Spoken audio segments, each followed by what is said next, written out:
बौद्ध धम्माचे प्रवर्तक तथागत भगवान गौतम बुद्ध, बौद्ध धम्माला अजरामर करणारा प्रियदर्शी राजा धम्माशोक आणि भारतातील बौद्ध धम्माचे पुनरुज्जीवक विश्वरत्न बोधिसत्व डॉक्टर बाबासाहेब आंबेडकर या महापुरुषांच्या विचार, स्मृती व कार्याला विनम्र अभिवादन। उपस्थित धम्म बंधू भगिनी आणि धम्मसंहिता यूट्यूब चॅनलवर हा कार्यक्रम पाहणाऱ्या व ऐकणाऱ्या सर्व धम्म बंधू भगिनींना माझा सप्रेम जय भीम, नमो बुद्धाय। डॉक्टर बाबासाहेब आंबेडकरांच्या शतकोत्तर 33व्या जयंतीनिमित्त बाबासाहेबांना विनम्र अभिवादन आणि सर्व धम्म बंधू भगिनींना हार्दिक शुभेच्छा। डॉक्टर बाबासाहेब आंबेडकर निर्मित दी बुद्धा अँड हिज धम्म ग्रंथ प्रबोधन पर्व आपण सुरू केलेले आहे। त्या उपक्रमाचा उद्देश आणि संदेश हा आहे की 14 ऑक्टोबर 1956 रोजी डॉक्टर बाबासाहेब आंबेडकर यांनी भारतात बौद्ध धम्माचे पुनरुज्जीवन केले। पुनरुज्जीवित धम्माच्या प्रवासासाठी 22 प्रतिज्ञा आणि दी बुद्धा अँड हिज धम्मा हा ग्रंथ दिला। प्रतिज्ञा व ग्रंथावर आधारित त्यांनी बौद्ध संस्कृती म्हणजेच बौद्ध जीवन पद्धती अथवा आचारसंहिता बनवण्याचे जाहीर केले होते। परंतु धम्म दीक्षेनंतर 53 दिवसात महापरिनिर्वाण झाल्यामुळे हे काम होऊ शकले नाही। बाबासाहेबांनंतरही हे प्रयत्न झाले परंतु ते यशस्वी झाले नाहीत। अनुशासनाशिवाय धम्म प्रवास सुरू आहे। परिणामी समाज दिशाहीन, स्वैराचारी आणि वाद व विपर्यासात्मक जीवनात अडकून गेला आहे। डॉक्टर बाबासाहेब आंबेडकर पुनरुज्जीवित धम्माच्या विकासासाठी त्यांनी दिलेल्या प्रतिज्ञा व ग्रंथावर आधारित बौद्ध संस्कृती म्हणजेच बौद्ध जीवन पद्धती अथवा बौद्ध आचारसंहिता निर्माण होणे आवश्यक आहे। अशी बौद्ध आचारसंहिता धम्मसंहिता या शीर्षका अंतर्गत निर्माण करण्यात यावी, यासाठी आम्ही गेली 38 वर्ष निरंतरपणे कार्यरत आहोत। या सर्व बौद्ध अनुयायाद्वारे धम्मसंहिता निर्माण व्हावी हा संदेश देण्याच्या हेतूने हे प्रबोधन पर्व आम्ही सुरू केलेला आहे। या प्रबोधन पर्वाचा कार्यक्रम सुरू असताना डॉक्टर बाबासाहेब आंबेडकर यांच्या शतकोत्तर जयंती उत्सवानिमित्ताने आजचा जो विषय आहे तो विषय आम्ही सादर करणार आहोत। विषय सुरू करण्यापूर्वी आपणा सर्वांना प्रथमतः एक नम्र विनंती नेहमीप्रमाणे की डॉक्टर बाबासाहेब आंबेडकर निर्मित दी बुद्धा अँड हिज धम्मा या ग्रंथाच्या प्रबोधन पर्वाचा उपक्रम जुलै 2023 पासून सुरू आहे। या प्रबोधन पर्वाच्या अभ्यासक्रमातील दुसरा टप्पा ग्रंथाच्या पूर्वपीठिकेचा सुरू आहे। दुसऱ्या टप्प्याचे 21 भाग संपन्न झालेले आहेत। आजचा मात्र जयंती उत्सवानिमित्ताने विशेष भाग सादर करीत आहोत। आम्ही सुरू केलेल्या या उपक्रमाचे आतापर्यंत 137 ते 138 व्हिडिओ धम्मसंहिता यूट्यूब चॅनलवर लोड केलेले आहेत। जर आपणाला हा उपक्रम आवडत असेल, योग्य वाटत असेल तर मग आपले धम्म कर्तव्य समजून आपण आपल्या कुटुंबीय, मित्रमंडळी, नातेवाईक व आपल्या मोबाईलमधील सर्व ग्रुपवर हे व्हिडिओ फॉरवर्ड करावेत आणि आमच्या उपक्रमाला प्रेरित करावे। याचबरोबर आपण आणि आपल्या संपर्कातील सर्वांना धम्मसंहिता चॅनलला सबस्क्राईब करण्यासाठी सांगावे ही विनंती। आम्ही सुरू केलेल्या उपक्रमाला महाराष्ट्राच्या कानाकोपऱ्यातून हळूहळू चांगला व सकारात्मक प्रतिसाद मिळत आहे। प्रतिसाद देणाऱ्या सर्व धम्मबंधू भगिनींचे जाहीर आभार मानतो आणि आजच्या विषयाला प्रारंभ करतो। आजचा विषय व शीर्षक आहे डॉक्टर बाबासाहेब आंबेडकर जयंती विशेष कार्यक्रम असल्यामुळे आजच्या विषयाचे शीर्षक आहे की डॉक्टर बाबासाहेब आंबेडकरांचे विचार, कार्य, स्मृती यांचे स्मरण। शीर्षकाचे स्पष्टीकरण असे की डॉक्टर बाबासाहेब आंबेडकरांच्या शतकोत्तर 33व्या जयंती उत्सवानिमित्ताने त्यांचे विचार, कार्य व स्मृती यांचा आढावा या शीर्षकाद्वारे आपण घेणार आहोत। यासाठी आधारभूत ग्रंथ आपण घेतलेले आहेत की धनंजय कीर डॉक्टर बाबासाहेब आंबेडकरांचं चरित्र पॉप्युलर प्रकाशन, त्यानंतर डॉक्टर बाबासाहेब आंबेडकर विनिमय प्रकाशन सुधारित 8वी आवृत्ती आणि डॉक्टर बाबासाहेब आंबेडकर चरित्र साधने प्रकाशन समितीचे काही खंड। आजचा जो आपण विषय सादर करीत आहोत त्या विषयाचा उद्देश असा की डॉक्टर बाबासाहेब आंबेडकरांचे विचार, त्यांनी केलेले कार्य व दाखवलेले मार्ग व त्यांच्या स्मृती यांची माहिती जनसामान्यांना व्हावी हा आपला उद्देश आहे। आजचा विषय सादर केला तर काय त्याचा फायदा होईल? नेहमीप्रमाणे आपण सांगत असतो की जयंती दिनी माहिती मिळाल्यामुळे अनुयायामध्ये महापुरुषांच्या आदर्शाप्रमाणे वागण्याची प्रेरणा मिळते। त्यांनी दाखवलेल्या मार्गाने प्रवास करण्याची मानसिकता निर्माण होते। त्यांना त्यांच्या स्मृतींना उजाळा दिल्यामुळे महापुरुषांनी किती हाल अपेष्टा सहन करून संकटावर मात करत करत कार्यसिद्धीस नेले आहे याची माहिती मिळते।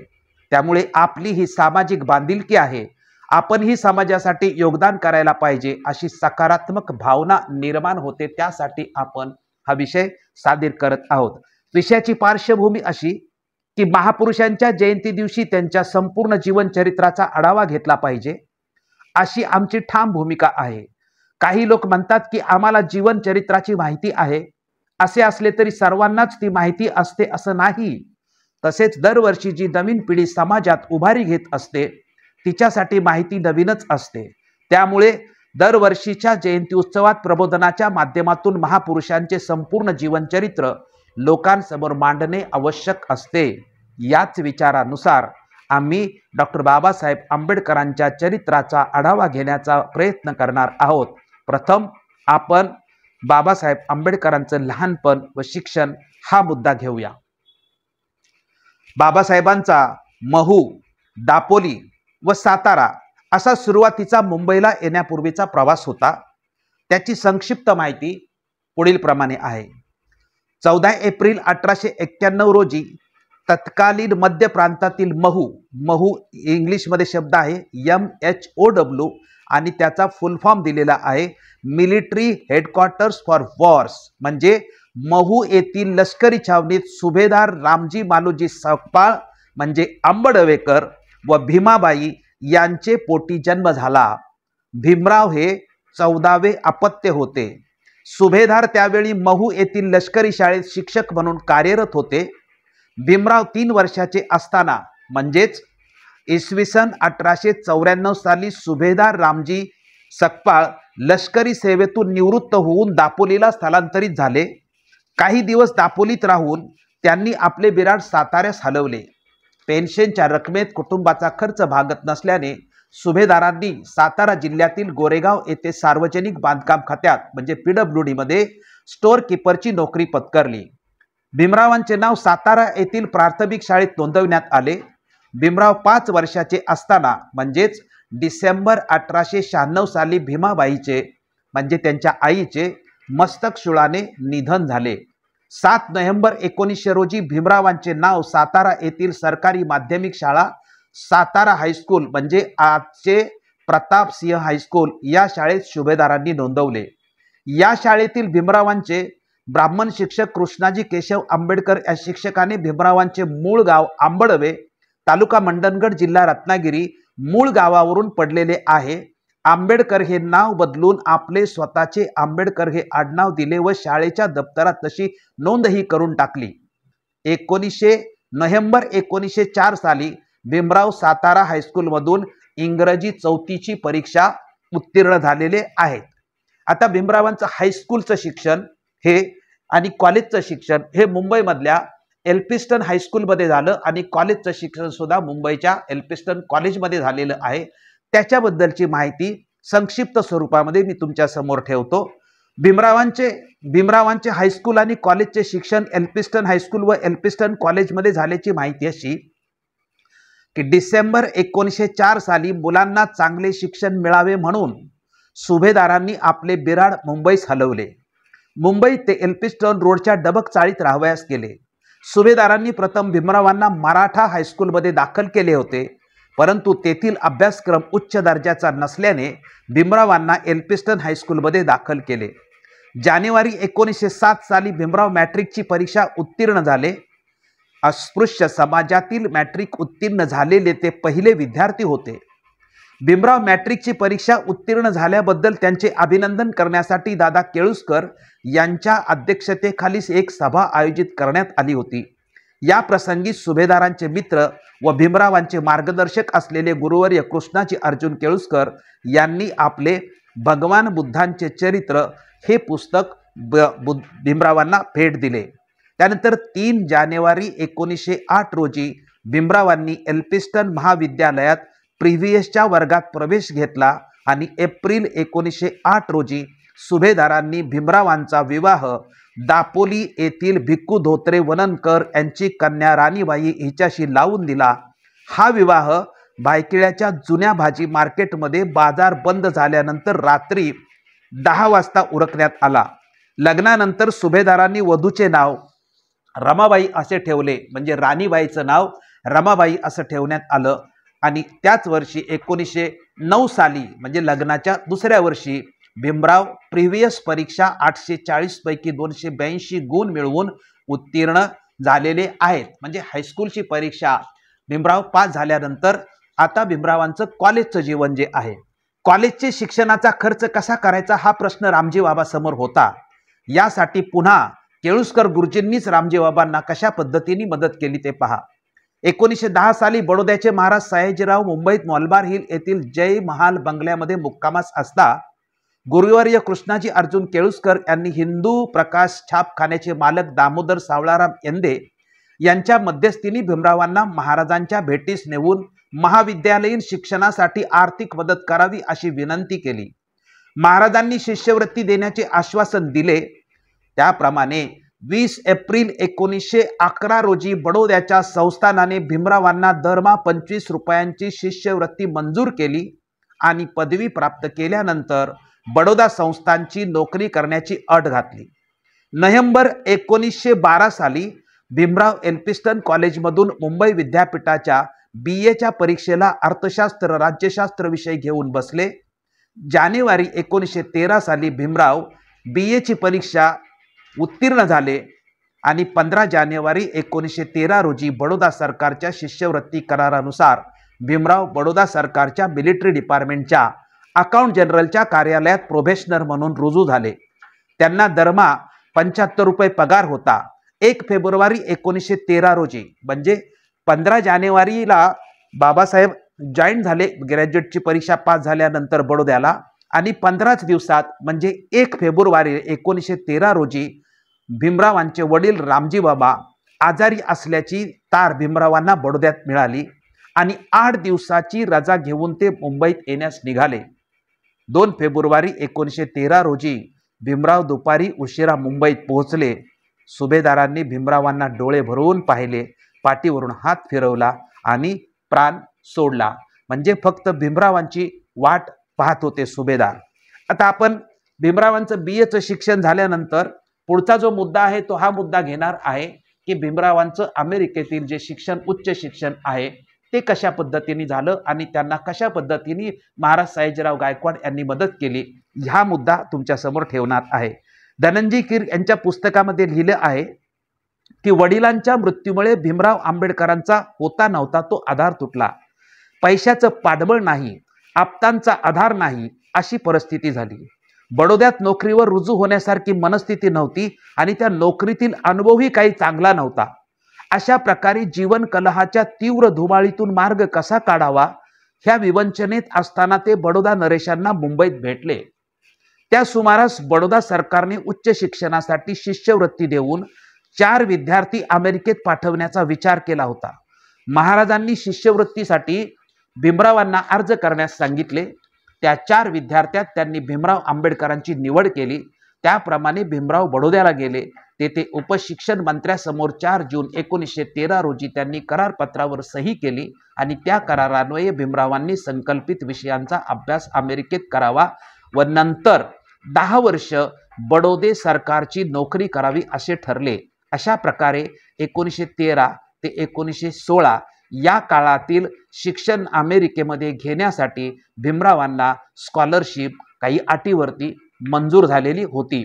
भीमरावांना ही स्कॉलरशिप मंजूर झाल्यानंतर 20 जुलै 1913 रोजी भीमरावांनी न्यूयॉर्क येथील कोलंबिया विद्यापीठातील राज्यशास्त्र शाखेमध्ये प्रवेश केला आणि त्यानंतर 15 मे 1915 रोजी भीमरावांनी दररोज 18 तास अभ्यास करून administration and finance of east India company या विषयावर प्रबंध लिहून कोलंबिया विद्यापीठाला MAच्या पदवीसाठी सादर केला.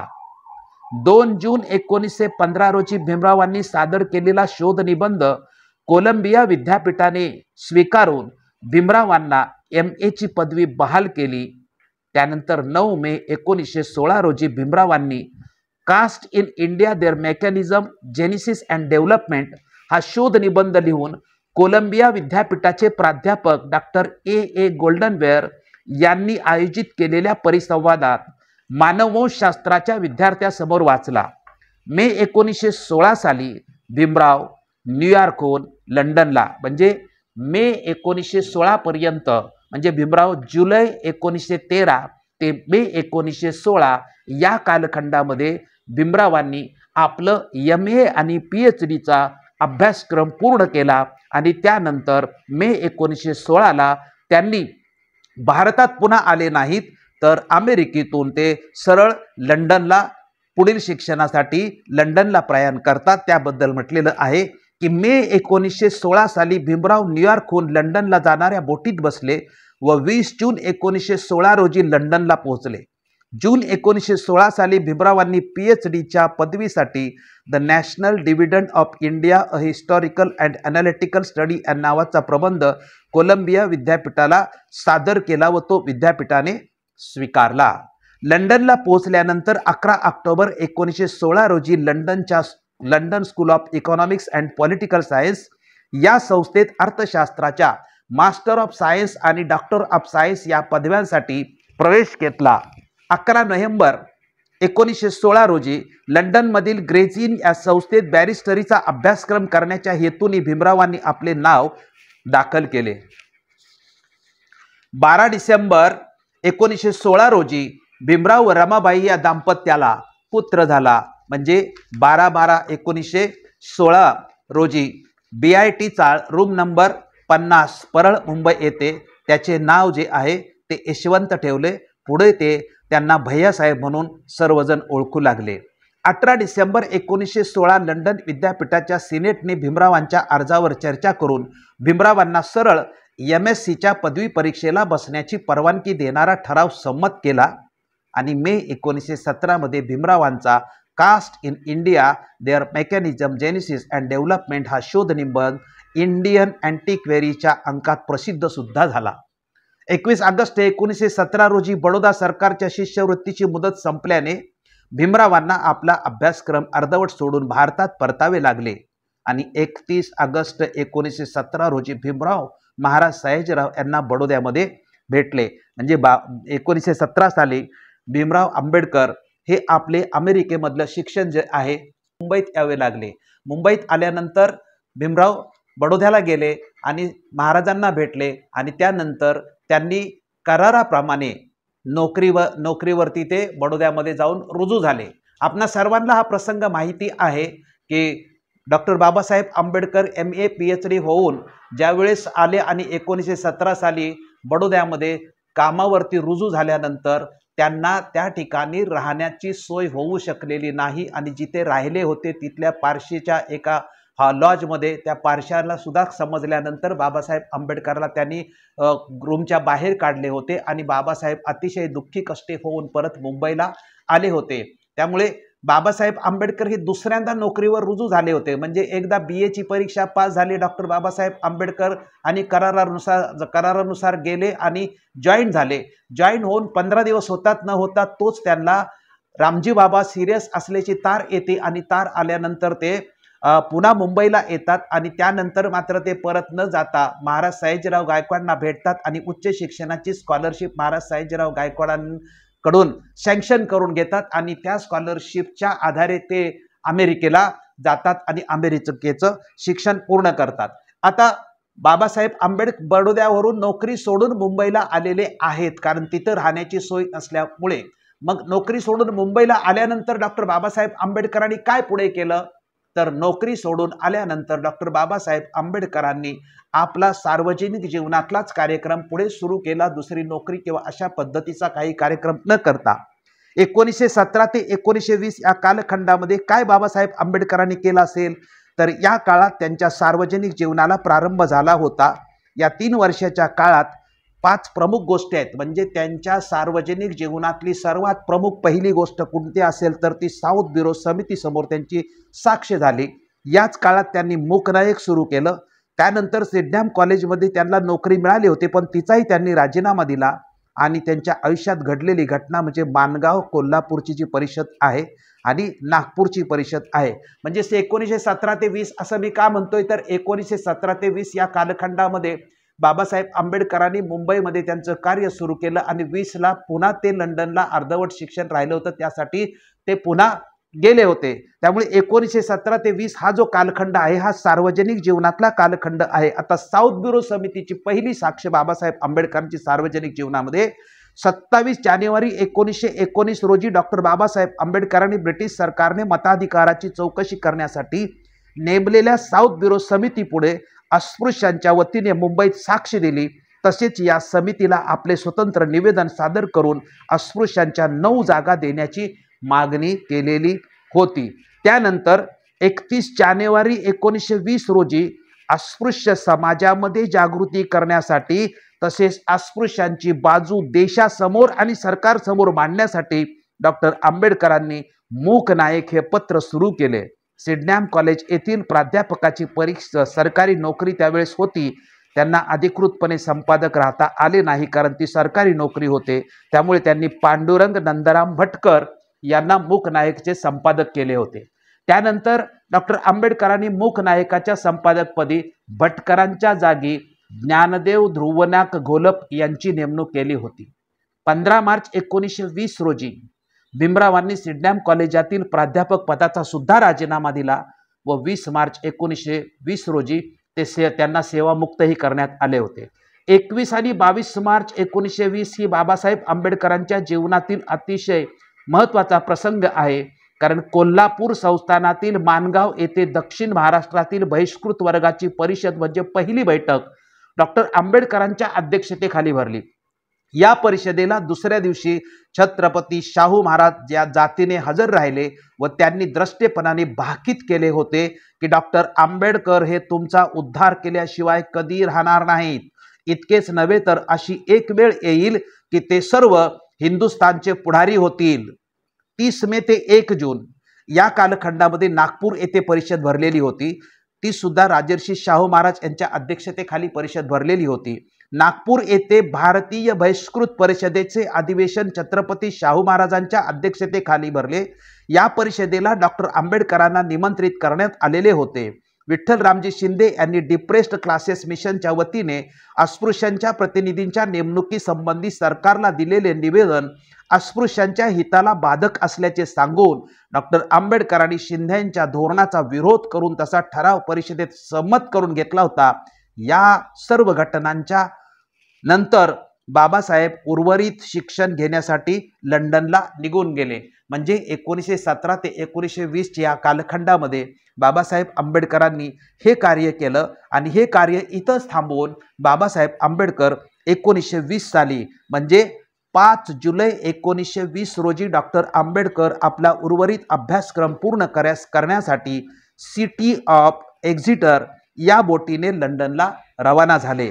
30 सप्टेंबर 1920 रोजी डॉक्टर आंबेडकरांनी London school of economics and political science या संस्थेत MSc साठी प्रवेश मिळवला।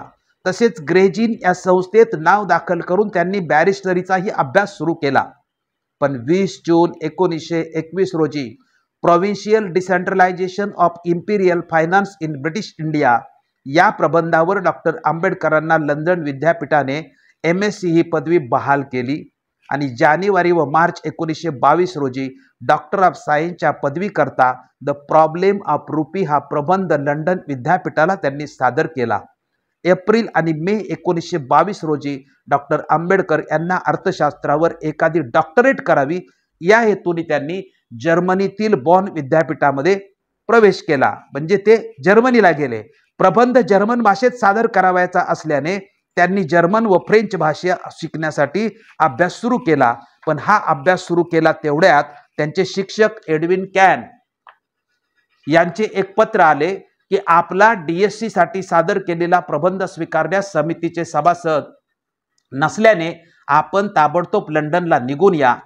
डॉक्टर आंबेडकर त्या पत्रानुसार लंडनला परतले आणि 28 जून 1922 रोजी लंडनच्या ग्रेजिन या संस्थेच्या न्यायसभेने डॉक्टर आंबेडकरांना बार ॲट लॉ ही पदवी प्रदान केली।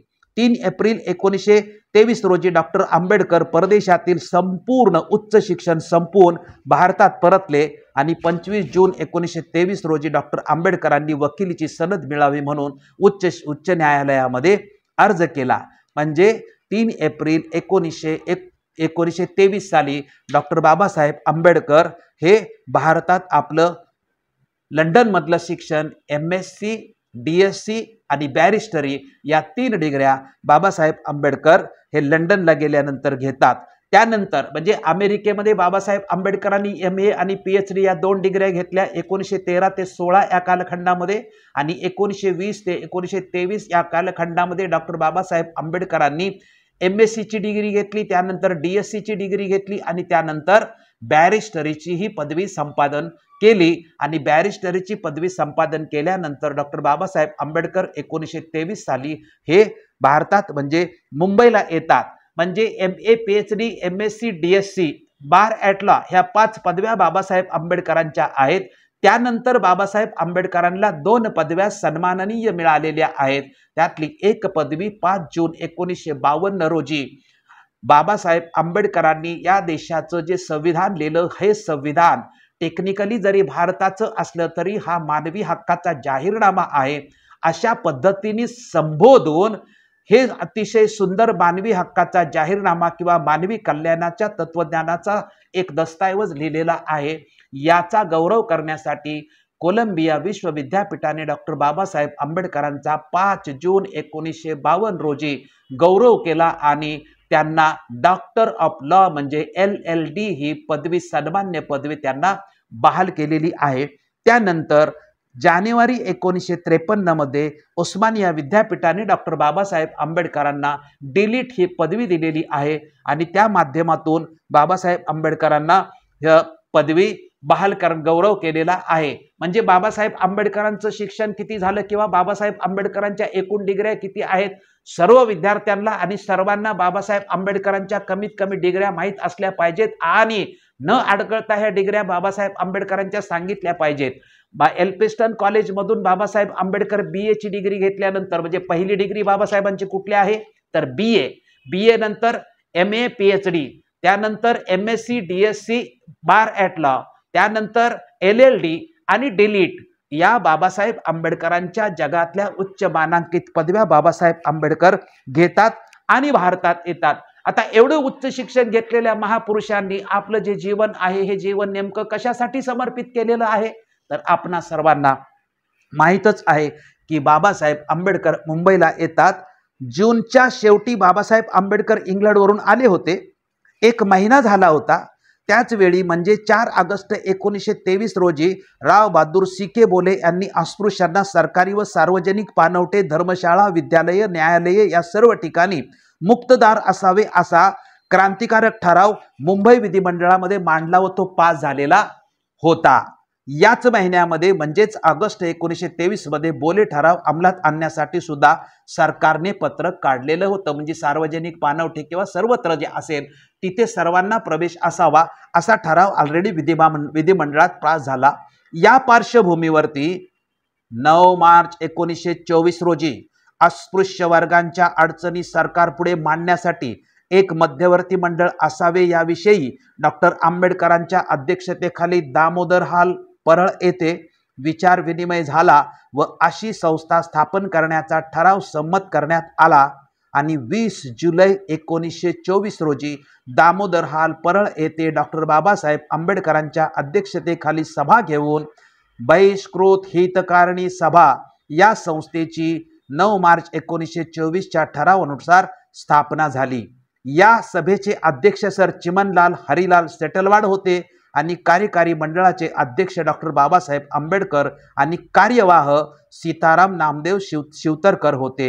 या संस्थेच्या माध्यमातून डॉक्टर बाबासाहेब आंबेडकरांनी आपल्या कार्याला प्रारंभ केला। म्हणजे 20 जुलै 1924 साली जी बहिष्कृत हितकारणी सभा नावाची संस्था डॉक्टर बाबासाहेब आंबेडकरांनी स्थापन केली आणि या सभेच्या माध्यमातून जे संस्थात्मक म्हणजे संघटनात्मक जे कार्य आहे ते बाबासाहेब आंबेडकरांचं 1924 सालापासून सुरू होतं। या कार्यामध्ये सर्वात भर बाबासाहेब आंबेडकरांचा कशावर होता किंवा या संस्थेच्या वतीने जे पहिले जे कार्य कुठलं केलं तर जानेवारी 1925 च्या रोजी बहिष्कृत हितकारणी सभेच्या विद्यमाने डॉक्टर आंबेडकरांनी जीवाप्पा ऐदाळे यांच्या सहकार्याने सोलापूर येथे अस्पृश्य विद्यार्थ्यांसाठी पहिलं वसतिगृह बाबासाहेब आंबेडकर सुरू करतात।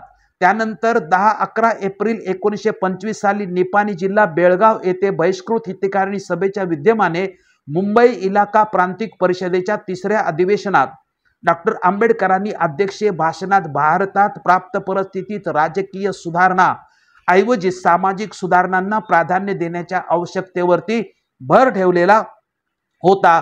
त्याचप्रमाणे 13 ऑगस्ट 1925 साली अस्पृश्यांना लोकसंख्येच्या प्रमाणात राखीव जागा ठेवाव्यात अशी दुरुस्ती सुचविणारे विधेयक जे आहे ते राव बहादूर बोले यांनी विधिमंडळात मांडले होते। त्यामुळे बहिष्कृत हितकारिणी सभेच्या वतीने बाबासाहेब आंबेडकरांचं जे संघटनात्मक कार्य सुरू झाले होते, सुरुवातीला वसतिगृह बाबासाहेब आंबेडकरांनी सुरू करण्यावरती भर दिलेला होता। म्हणजे शिक्षण संस्था आणि वसतिगृह यावरती सर्वप्रथम बाबासाहेब आंबेडकरांची ही संस्था भर देते। त्यानंतरचं 1927 साल हे बाबासाहेब आंबेडकरांच्या सार्वजनिक जीवन कार्यामधलं अतिशय महत्त्वाचं आहे।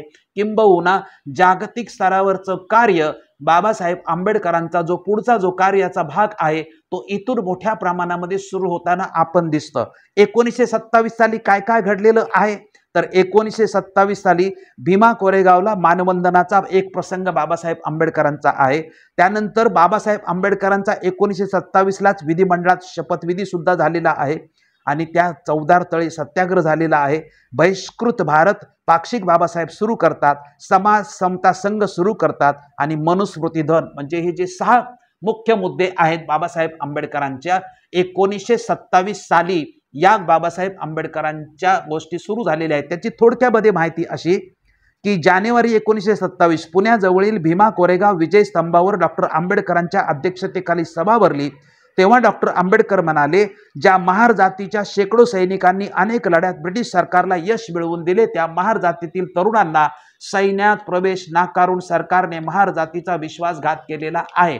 कारण हे त्या कालखंडामधल्या किंवा या लढ्यामध्ये सातत्याने महार सैनिकांना सैन्यामध्ये भरती न करण्यासाठी प्रस्थापित अनेक वेळा प्रयत्न करत होते आणि बाबासाहेब दुसऱ्या बाजूला महार सैनिकांना म्हणजे अगदी बाबासाहेबांच्या अगोदरपासून बाबासाहेबांनी आपल्या वडिलांचा पण अनुभव सांगितलेला आहे की रामजी बाबा सेवेमध्ये असताना सुद्धा महारांना सैन्यामध्ये प्रवेश मिळू नये यासाठी प्रस्थापित जे लोक होते ते ब्रिटिशांच्यावरती दबाव आणण्याचा प्रयत्न करीत होते।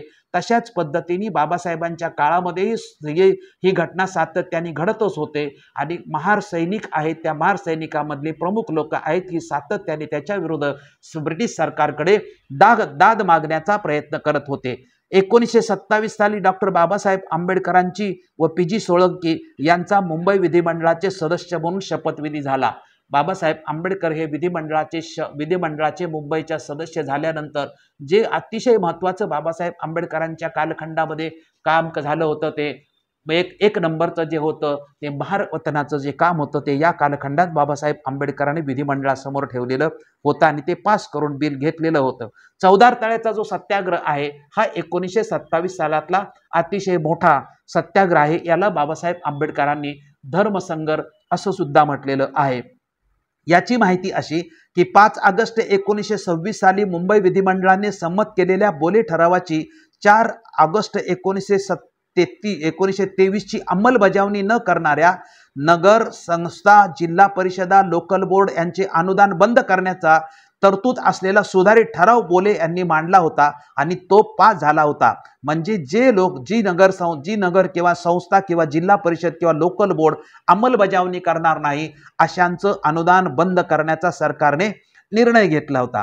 याच दरम्यान 19-20 मार्च 1927 रोजी महाड येथे कुलाबा जिल्हा बहिष्कृत परिषदेत डॉक्टर आंबेडकरांच्या अध्यक्षतेखाली बहिष्कृत हितकारिणी सभेच्या विद्यमाने भरली होती। दुसऱ्या सकाळी ठरल्याप्रमाणे आभार प्रदर्शनाच्या ठरावावर बोलताना अनंत चित्रे यांनी चौदार तळ्यावर जाऊन पाणी पिण्याची व त्याद्वारे बोले ठराव अंमलात आणण्याची सर्वांना सूचना केली किंवा प्रस्ताव मांडला। त्यावर सर्वांचं एकमत होऊन डॉक्टर आंबेडकरांच्या नेतृत्वाखाली भव्य मिरवणूक चौदार तळ्याच्या दिशेने गेली। प्रथमतः डॉक्टर आंबेडकर तळ्याच्या पायऱ्यावरून तळ्यात उतरले आणि ओंजळ भरून पाणी प्याले। त्याचे अनुकरण हजारो सत्याग्रहींनी केले। अशा प्रकारे डॉक्टर आंबेडकरांनी आपल्या समता प्रस्थापनेच्या चळवळीची मुहूर्तमेढ रोवली। डॉक्टर आंबेडकर डाक बंगल्यावर गेले पण परतणाऱ्या अस्पृश्य सत्याग्रहीवर सवर्णांनी लाठ्या काठ्यांनी हल्ला केला। शिजवलेल्या जेवणामध्ये माती कालवली। 21 मार्च 1927 रोजी अस्पृश्यांनी तळे बाटवले म्हणून पुन्हा महाडातल्या ब्राह्मणांनी शास्त्रोक्त विधी करून तळ्याचे शुद्धीकरण सुद्धा केले। 8 जून 1931 रोजी महाडचे 14 तळे अस्पृश्यांना खुले करण्याच्या महाड हायकोर्टाचे सब जज VR सराफ यांच्या निकालाविरुद्ध पुन्हा म्हणजे तो अस्पृश्याच्या बाजूने लागला होता। महाडच्या सवर्ण हिंदू फिर्यादींनी पुन्हा याला जिल्हा कोर्टात ठाणे येथे अपील केले। 16 मार्च 1937 रोजी महाड येथील 14 तळ्यासंबंधीचा मुंबई उच्च न्यायालयातील दाव्याचा निकाल अस्पृश्यांच्या बाजूने लागला आणि त्यानुसार अस्पृश्यांच्या 14 तळ्याचा पाणी पिण्याचा अधिकार हा कायमस्वरूपी बाबासाहेब आंबेडकरांच्या नेतृत्वाखाली मान्य करण्यामध्ये आलेला होता। 3 एप्रिल 1927 रोजी डॉक्टर आंबेडकरांनी स्वतःच्या संपादकत्वाखाली म्हणजे 14 तळ्याचा संघर्ष संपल्यानंतर डॉक्टर बाबासाहेब आंबेडकर 3 एप्रिल 1927 रोजी म्हणजे महाडवरून आल्यानंतर बहिष्कृत भारत नावाचं पाक्षिक सुरू करतात। बहिष्कृत भारताच्या नंतर त्याच वर्षी डॉक्टर बाबासाहेब आंबेडकर म्हणजे एप्रिलमध्ये बहिष्कृत भारत सुरू करतात आणि त्यानंतर नवीन दुसऱ्या एका संस्थेची स्थापना करतात। त्याचं नाव आहे समाज समता संघ। सप्टेंबर 1927 रोजी डॉक्टर आंबेडकरांनी समतेचा कार्यप्रचार करण्यासाठी समाज समता संघ ही संस्था स्थापन केलेली आहे। या संस्थेचे सदस्य लोकमान्य टिळकांचे चिरंजीव श्रीधर पंत टिळक सुद्धा या संस्थेचे सदस्य होते। या प्रसंगी डॉक्टर आंबेडकर, देवराव नाईक, बापूसाहेब सहस्रबुद्धे, शिवतरकर, डॉक्टर उदगावकर उपस्थित होते। एप्रिल 1928 मध्ये लोकमान्य टिळकांचे चिरंजीव श्रीधर पंत टिळक यांनी समाज समता संघाची शाखा गायकवाड वाड्यात स्थापन केली। या प्रसंगी डॉक्टर आंबेडकर आणि अनेक अस्पृश्य मान्यवर सुद्धा हजर होते। समाज समता संघाच्या धोरणानुसार गायकवाड वाड्यात अस्पृश्यांचे सहभोजन आयोजित करण्यात आले होते। 26 मे 1928 रोजी डॉक्टर आंबेडकरांनी जळगाव येथील अस्पृश्य वर्गांच्या सभेत हिंदू महासभेच्या कामकाजापेक्षा सुद्धा आमच्या समाज समता संघाचा कार्यक्रम असा परिणामकारक आहे ते सोधारण पटवून दिले होते। 25 मे 1928 या दुःखाचा दिवस होता। लोकमान्य टिळकांचे चिरंजीव श्रीधर पंत टिळक यांनी भांबुर्डा म्हणजे आत्ताचे शिवाजीनगर रेल्वे स्टेशन जवळ सायंकाळी पुन्हा बेलखाली स्वतःला झोकून देऊन आत्महत्या केली। 29 जून 1928 आपल्या चळवळीचा प्रचार करण्यासाठी तसेच अस्पृश्य समाजामध्ये जागृती करण्यासाठी देवराव नाईक यांच्या संपादकत्वाखाली समता पत्र सुरू केलेलं आहे। म्हणजे बाबासाहेब आंबेडकरांचं हे कितवं झालं? पहिलं बाबासाहेब आंबेडकरांनी 1920 साली मूक नायक स्थापन केलं। त्यानंतर 1927 साली बाबासाहेब आंबेडकर बहिष्कृत भारत स्थापन करतात आणि त्यानंतर पुन्हा बाबासाहेब आंबेडकर 1928 साली समाज समता संघाचं समतापत्र सुद्धा जाहीर करतात। म्हणजे प्रबोधनावरती बाबासाहेब आंबेडकर किती लक्ष केंद्रित करत होते हे आपल्या लक्षात येतं। त्यानंतर 1927 साली दुसरी एक ऐतिहासिक घटना घडली ती म्हणजे मनुस्मृतीचं दहन। 25-26 डिसेंबर 1927 ला महाड सत्याग्रह परिषद डॉक्टर आंबेडकरांच्या अध्यक्षतेखाली पार पडली। 25 डिसेंबर रोजी डॉक्टर आंबेडकरांच्या नेतृत्वाखाली विषमतेची शिकवण देणाऱ्या मनुस्मृती या हिंदूंच्या पवित्र ग्रंथाची बापूसाहेब सहस्रबुद्धे यांच्या हस्ते परिषदेच्या मंडपासमोर खास तयार केलेल्या वेदीत दहन करण्यात आले। मी तुमच्या समोर फक्त वाचून यासाठी दाखवतोय कारण आपल्याला बाबासाहेब आंबेडकरांच्या चरित्रातली सर्व मुद्दे माहीत आहेत, परंतु आज आपण आढावा घेत असताना त्याचा फक्त आपण आढावा घेतोय, त्या प्रत्येक मुद्द्याचं स्पष्टीकरण करण्याची आवश्यकता नाही असं मला वाटतं आणि म्हणून मी जास्त स्पष्टीकरण करण्याचा प्रयत्न आपल्या समोर करत नाही। फक्त आपण बाबासाहेब आंबेडकरांच्या ज्या जीवन कार्यातले जे प्रमुख मुद्दे आहेत त्या मुद्द्यांची आज आपण आजच्या कार्यक्रमाच्या माध्यमातून उजळणी करण्याचा प्रयत्न करतोय।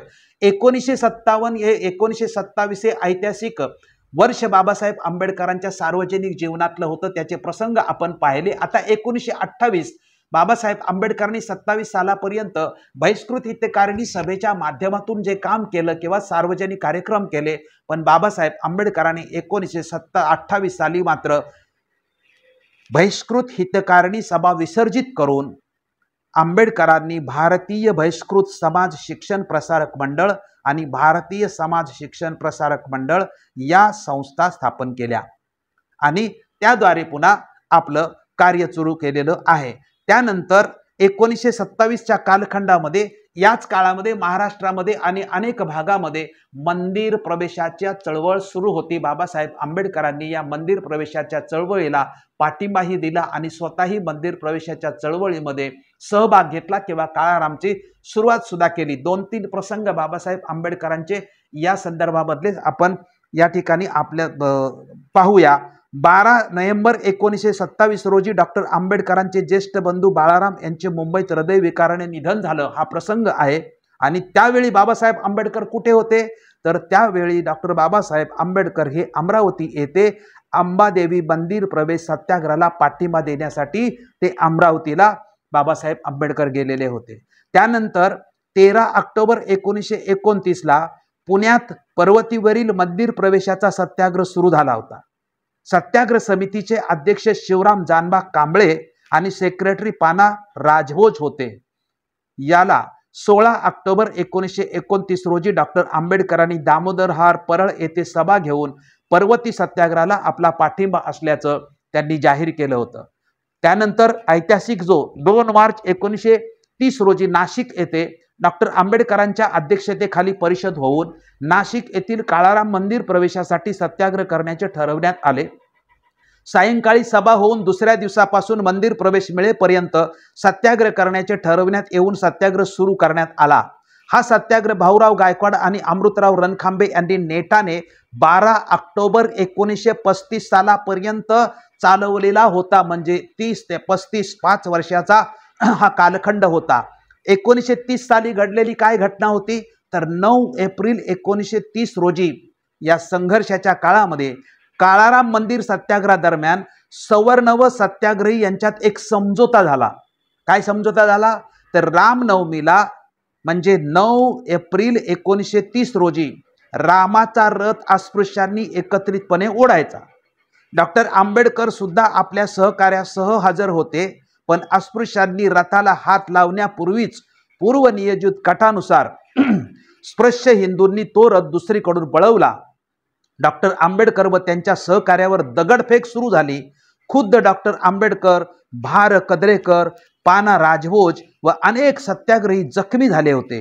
स्वतःची पर्वा न करता डॉक्टर आंबेडकरांनी जखमींना दवाखान्यात भरती केले आणि 14 मार्च 1931 रोजी नाशिक येथे भरलेल्या सभेत काळाराम मंदिर प्रवेश सत्याग्रहात भाग घेणाऱ्या सत्याग्रहींना प्रोत्साहन देऊन आंबेडकरांनी हा सत्याग्रह पूर्णतः अहिंसात्मक आणि शांततापूर्ण असावा असा उपदेश केला।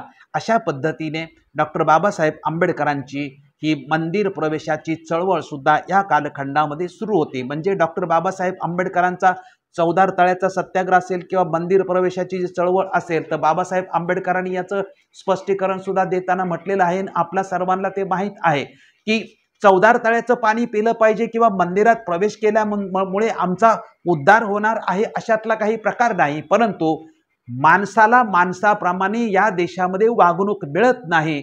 बाकी सर्वांना प्रवेश आहेत चौदार तळ्यावरती, बाकी सर्वांना प्रवेश आहे तुमच्या मंदिरामध्ये, परंतु अस्पृश्यांना मात्र प्रवेश नाही।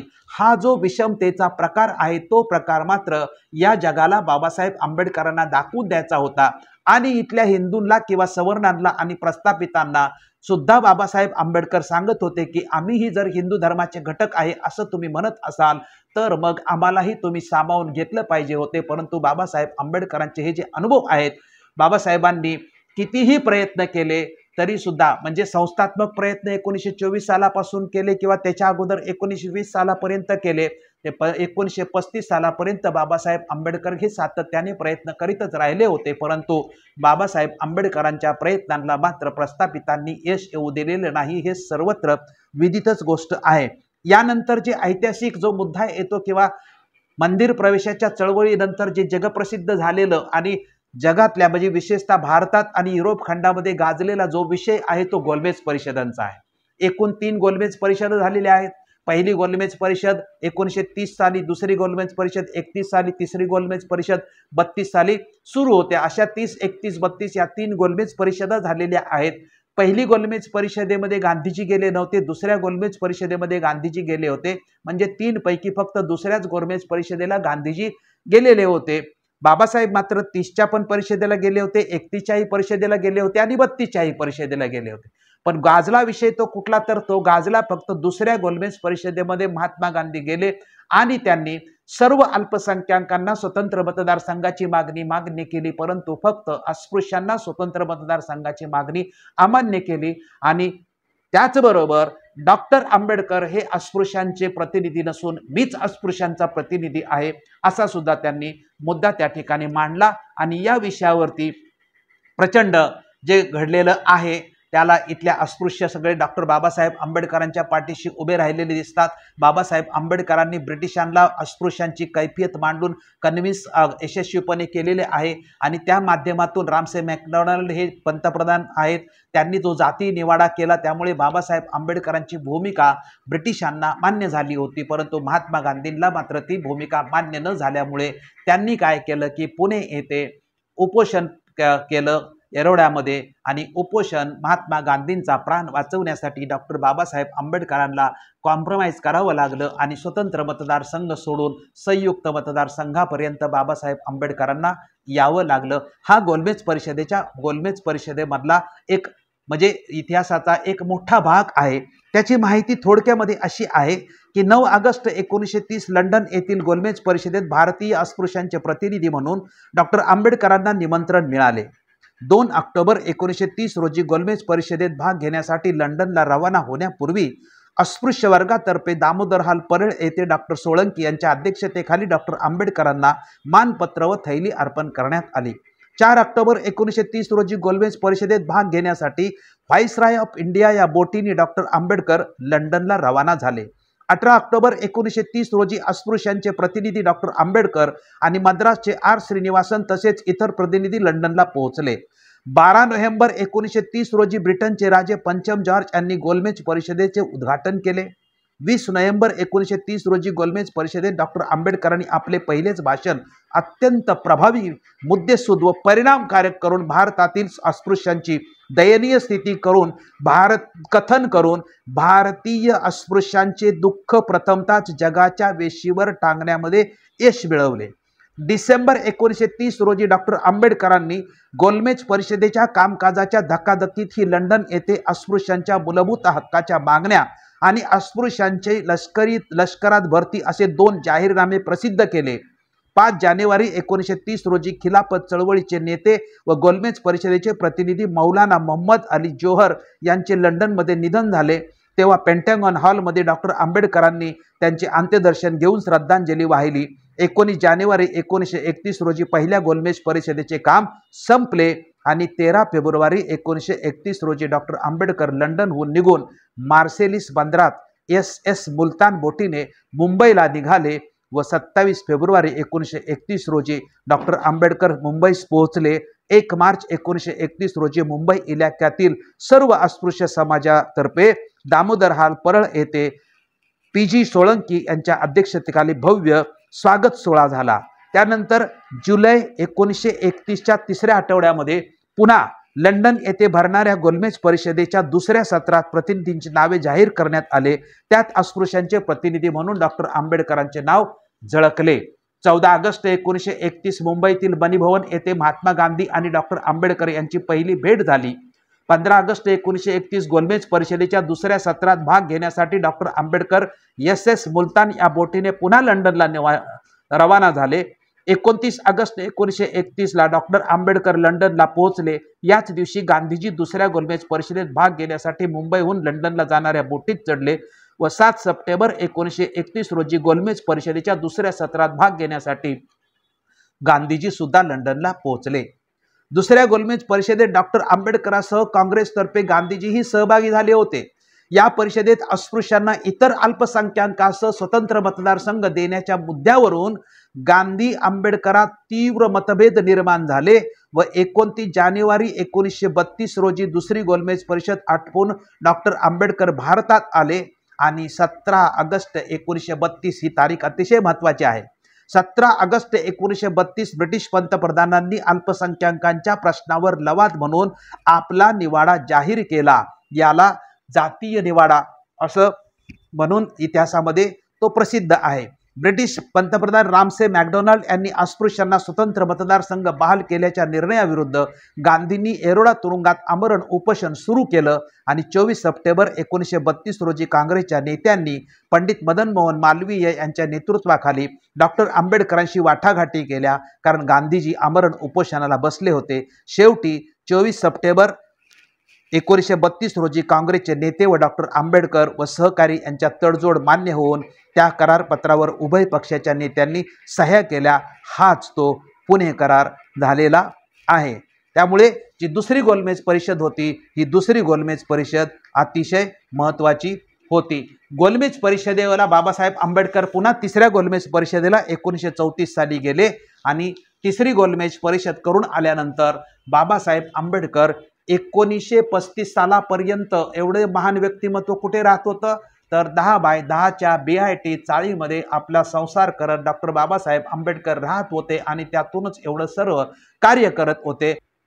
फेब्रुवारी 1934 डॉक्टर आंबेडकर BIT चाळ परळ येथून हिंदू कॉलनी दादर येथे खास आपल्या ग्रंथसंग्रहाच्या सोयीसाठी बांधलेल्या राजगृह या इमारतीत येतात. म्हणजे कधी येतात, तर 1934 साली डॉक्टर बाबासाहेब आंबेडकर राजगृहामध्ये राहायला येतात. 1935 डॉक्टर आंबेडकरांची मुंबई विद्यापीठाच्या अकॅडमिक काउन्सिल आणि सिंडिकेटचे सदस्य म्हणून सुद्धा नेमणूक झालेली होती. त्यानंतर 27 मे 1935 ही बाबासाहेब आंबेडकरांच्या आयुष्यातला सर्वात मोठा दुःखद प्रसंग आहे की डॉक्टर आंबेडकरांची पत्नी रमाबाई आंबेडकर यांचे राजगृह दादर या राहत्या घरी निधन झाले आणि 2 जून 1935 रोजी मुंबईतल्या पुन्हा शासकीय 1 महिन्यानंतर विधी महाविद्यालयाच्या प्राचार्यपदी बाबासाहेब आंबेडकरांची नेमणूक झालेली असते. म्हणजे बाबासाहेब आंबेडकर 1934 साली हे राजगृहामध्ये राहायला येतात आणि 1935 साली म्हणजे जेमतेम 1 ते 1.25 वर्ष रमाबाई या राजगृहामध्ये राहू शकल्या आणि रमाबाईंचं राजगृहामध्ये 27 मे 1935 रोजी निधन झालं. बाबासाहेब आंबेडकर या दुःखातून बाहेर पडतील असं वाटणं फार अवघड गोष्ट होती, कारण बाबासाहेब आंबेडकरांना रमाईच्या निधनानंतर अतीव दुःख झालं होते. हा प्रसंग आपण अनेक वेळा हे प्रसंग आपण पाहिलेले आहेत. त्यानंतर 1936 हे वर्ष हे अतिशय महत्त्वाचं आहे ते 2 दृष्टिकोनातून. एक जाती निर्मूलनाचं पुस्तक डॉक्टर बाबासाहेब आंबेडकरांचं आणि दुसरं मुक्तिकोन होते. म्हणजे जाती निर्मूलन ही एक छोटी पुस्तिका आहे आणि मुक्तिकोन ही एक छोटी पुस्तिका आहे. आणि ह्या पुस्तिका कशाच्या आहेत, तर ह्या दोन्हीही पुस्तिका डॉक्टर बाबासाहेब आंबेडकरांच्या अध्यक्षीय भाषणाच्या पुस्तिका आहेत.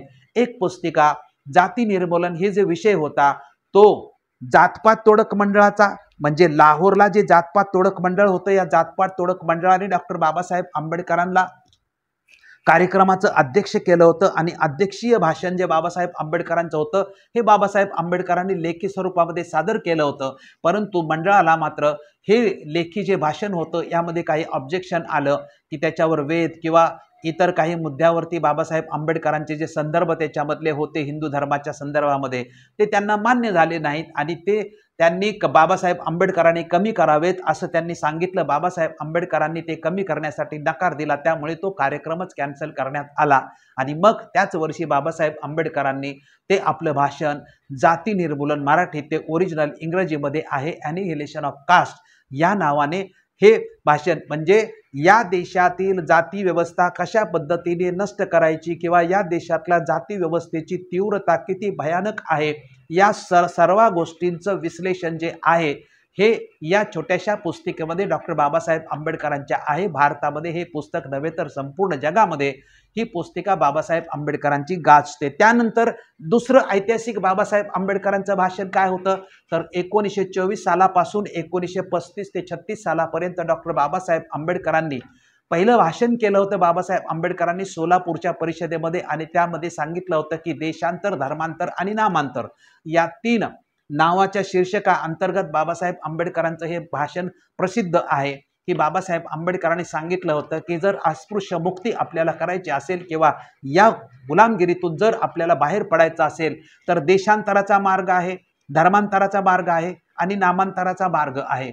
देशांतराचा मार्ग पूर्णपणे यशस्वी होऊ शकत नाही, नामांतराचा मार्ग पूर्णपणे यशस्वी होऊ शकत नाही, तर धर्मांतराचाच अंतिम मार्ग आहे। हे बाबासाहेब आंबेडकरांनी 1924 सालीच बार्शीच्या परिषदेमध्ये बाबासाहेब आंबेडकरांनी जाहीर केलं होतं आणि त्यानंतर महाराष्ट्राच्या प्रत्येक तालुक्यात आणि जिल्ह्यामध्ये धर्मांतराच्या परिषदा बाबासाहेब आंबेडकरांनी घेतलेल्या होत्या आणि त्याची कन्क्लुडिंग म्हणजे शेवटची जी मोठी परिषद होती ती मुंबई इलाख्यामध्ये घेतली होती। म्हणजे मुंबई इलाका म्हणजे आज त्याला आपण महाराष्ट्र राज्य होतो त्यावेळेस त्याला मुंबई प्रांत असं म्हटलेलं जात होतं। त्यामुळे संपूर्ण राज्याची एकत्रितपणे जी मोठी दादरला नायगाव येथे सभा झालेली होती, ही सभा नायगावला महार परिषद म्हणून प्रसिद्ध आहे। या सभेमध्ये बाबासाहेब आंबेडकरांनी जे भाषण केलं होतं ते भाषण मुक्ती कोण पते या नावाने प्रसिद्ध आहे आणि त्याची पुस्तिका सुद्धा आपल्याला मिळते।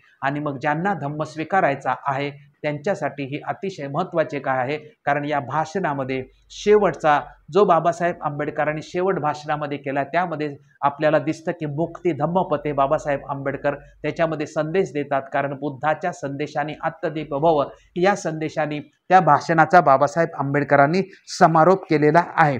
त्यानंतर याच कालखंडामध्ये 1936 साली डॉक्टर बाबासाहेब आंबेडकरांनी राजकारणामध्ये प्रवेश केलेला दिसतो किंवा भारतातलं राजकारण हे 1935च्या नंतर सुरू होतं, कारण 1935ला गव्हर्नमेंट ऑफ इंडिया म्हणजे भारत सरकारचा कायदा होतो आणि भारतीय कायदा 1935 नुसार होऊ घातलेल्या प्रांतिक विधिमंडळाच्या निवडणुका म्हणजे या कायद्यानुसार निवडणुका जाहीर करण्यात आल्या होत्या आणि या निवडणुका 1937 साली होणार होत्या। त्या निवडणुकांना सामोरं जाण्यासाठी देशामध्ये राजकीय पक्षांची निर्मिती झाली आणि त्याच माध्यमातून डॉक्टर बाबासाहेब आंबेडकरांनी सुद्धा आपला पक्ष जो आहे तो स्वतंत्र मजूर पक्ष हे डॉक्टर बाबासाहेब आंबेडकरांनी स्थापन केलेला आपल्या लक्षात येईल। त्यानंतर 17 फेब्रुवारी 1937 रोजी भारत सरकार कायदा 1935 नुसार सार्वत्रिक निवडणुका झाल्या आणि डॉक्टर आंबेडकरांच्या स्वतंत्र मजूर पक्षाचे 18 उमेदवार बाबासाहेब आंबेडकरांनी उभे केले होते। या 18 पैकी 14 उमेदवार बाबासाहेब आंबेडकरांचे निवडून आले होते।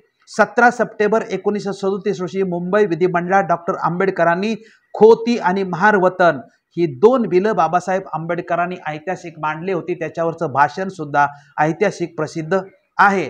त्यानंतर याच विधिमंडळामध्ये 12 जानेवारी 1938 रोजी मुंबई विधिमंडळात चर्चेदरम्यान हरिजन या नावाने अस्पृश्यांना संबोधण्यास भाऊराव गायकवाड यांनी हरकत घेतली होती, त्याला डॉक्टर बाबासाहेब आंबेडकरांनी जाहीर पाठिंबा केला होता।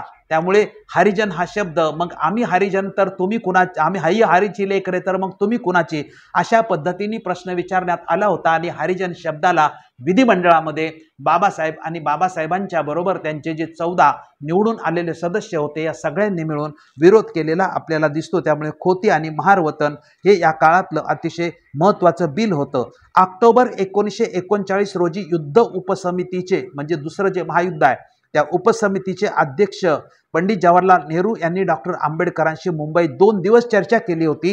ही डॉक्टर आंबेडकर आणि नेहरू यांची प्रत्यक्ष पहिलीच भेट होती। त्यानंतर 22 जुलै 1940 रोजी सुभाषचंद्र बोस यांनी डॉक्टर आंबेडकरांची मुंबईत भेट घेऊन नियोजित फेडरेशन स्थापनेबद्दल चर्चा केलेली होती। आंबेडकरांनी त्यात अस्पृश्यांचे काय स्थान व महत्त्व राहील याची सुद्धा सुभाषचंद्र बोस यांना विनंती केलेली होती। म्हणजे हे 1941 सालापर्यंत जे प्रमुख बाबासाहेब आंबेडकरांच्या जीवनामधले जे प्रसंग आणि कार्य आहेत ते आपण पाहिलं। आता आपण पाहूया की 1942 हा टर्निंग पॉइंट बाबासाहेब आंबेडकरांच्या आयुष्यामध्ये आहे। 1941 सालापर्यंत जे बाबासाहेब आंबेडकरांचं जे संपूर्ण जीवन आहे याचा केंद्रबिंदू मुंबई आहे, म्हणजे मुंबईमध्ये राहून बाबासाहेब आंबेडकर हे सगळं करतात। 1934 पर्यंत ते BIT चाळीमध्येच राहतात।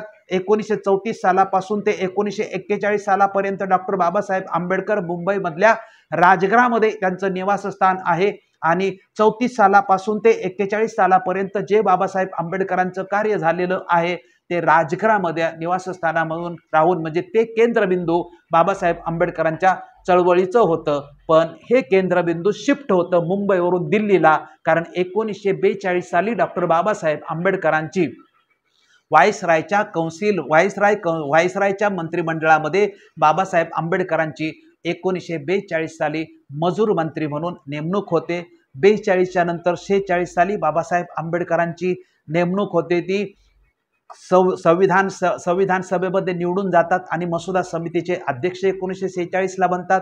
त्यानंतर 1947 ला बाबासाहेब आंबेडकर ज्यावेळेस देश स्वतंत्र होतो आणि देशाचं पहिलं जे मंत्रिमंडळ बनतं त्या पहिल्या मंत्रिमंडळात बाबासाहेब आंबेडकर हे कायदे मंत्री बनतात। त्यामुळे बाबासाहेब आंबेडकरांचं 42 ते 56 पासूनचं संपूर्ण जे आयुष्य आहे त्याचा केंद्रबिंदू किंवा राहण्याचं जे ठिकाण आहे हे दिल्ली 26 अलीपूर रोड हे बाबासाहेब आंबेडकरांचं 42 सालापासून 26 पर्यंत 56 पर्यंतचं जे राहण्याचं ठिकाण आहे। त्यामुळे मुंबईवरून दिल्लीला बाबासाहेब आंबेडकर 1942 साली गेलेले आहेत।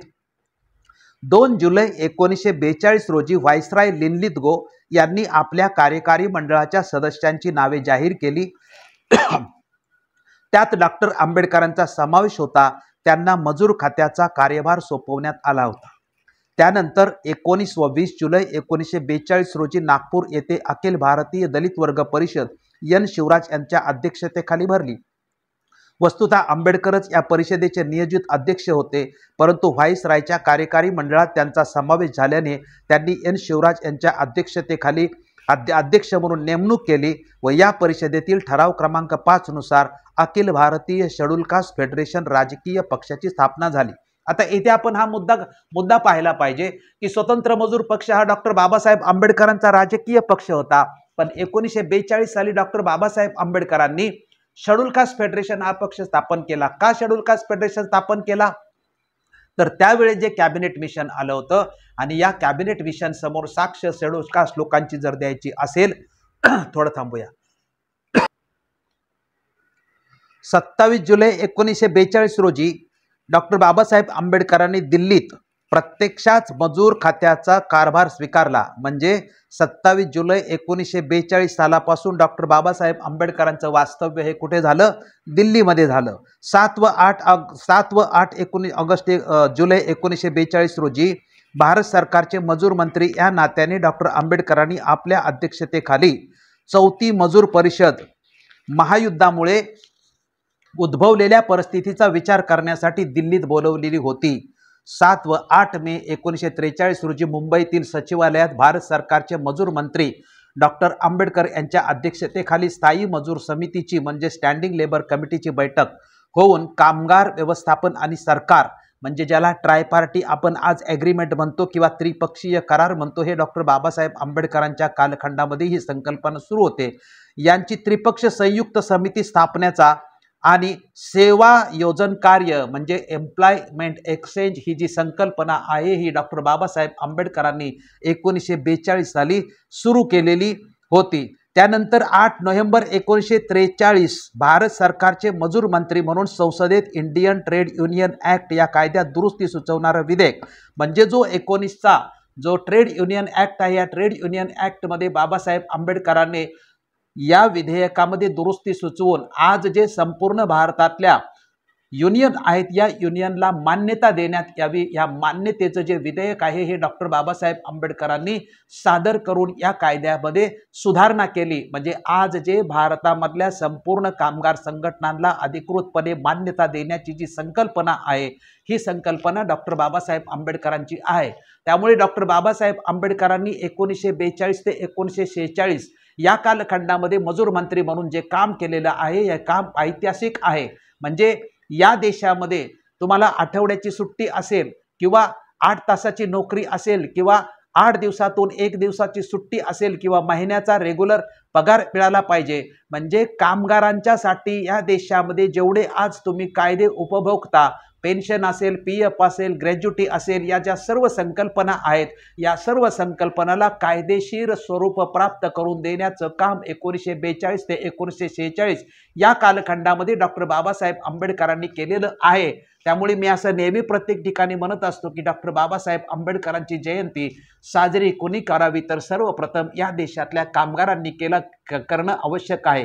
तो कामगार कारखान्यातला असेल किंवा सचिवालयातला असेल किंवा तो क्लर्क, शिपाई असेल किंवा साधा प्रोडक्टिव्हिटी करणारा कामगार असेल, या देशातला कामगार जात, भेद, धर्म, पंथ, भाषा असं सर्व विसरून डॉक्टर बाबासाहेब आंबेडकरांचा त्यांनी जयंती साजरी करण्याची आवश्यकता आहे असं आम्हाला वाटतं. त्यानंतर बाबासाहेब आंबेडकरांचं मजूर मंत्री म्हणून करण्याचं जे काम आहे, म्हणजे संपूर्ण जर तुम्ही कामगार कायद्याची एकत्रितपणे बसलं की कामगारांच्या वतीने सुद्धा बोर्ड ऑफ डायरेक्टर्स मध्ये माणूस गेला पाहिजे किंवा त्रिपक्षीय करार ट्रायपार्टी जी ॲग्रीमेंट आहे, या ट्रायपार्टी ॲग्रीमेंटचं सुद्धा अतिशय महत्त्व आहे. त्यामुळे बाबासाहेब आंबेडकरांचं मजूर मंत्री म्हणून ऐतिहासिक काम झालेलं आहे. बाबासाहेब आंबेडकरांच्याकडे खाणकाम होतं. स्वतः बाबासाहेब आंबेडकर खाणीत शिरायचे आणि खाणीत बिहारमधल्या खाणी असतील किंवा विविध ठिकाणच्या खाणीमध्ये जाऊन तिथले जे कामगार आहेत या कामगारांची दुःख काय आहेत आणि ते सोडवण्याचा बाबासाहेब आंबेडकरांनी त्या कालखंडामध्ये प्रयत्न केलेला आहे.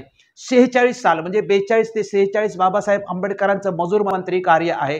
46 साली डॉक्टर बाबासाहेब आंबेडकरांची संविधान सभेमध्ये निवडणूक होते. म्हणजे आपण पाहिलं की पश्चिम बंगालमधून नमोशूद्र नावाच्या जातीच्या लोकांनी बॅरिस्टर जोगेंद्रनाथ मंडल यांच्या नेतृत्वाखाली डॉक्टर बाबासाहेब आंबेडकरांच्या समोर समस्या होती की संविधान सभेत कसं जायचं, आणि ही समस्याचं आव्हान जे आहे ते नमोशूद्र जातीच्या लोकांनी पेलून बॅरिस्टर जोगेंद्रनाथ मंडलांनी पश्चिम बंगालमधून डॉक्टर बाबासाहेब आंबेडकरांना संविधान सभेमध्ये निवडून दिलेलं आहे.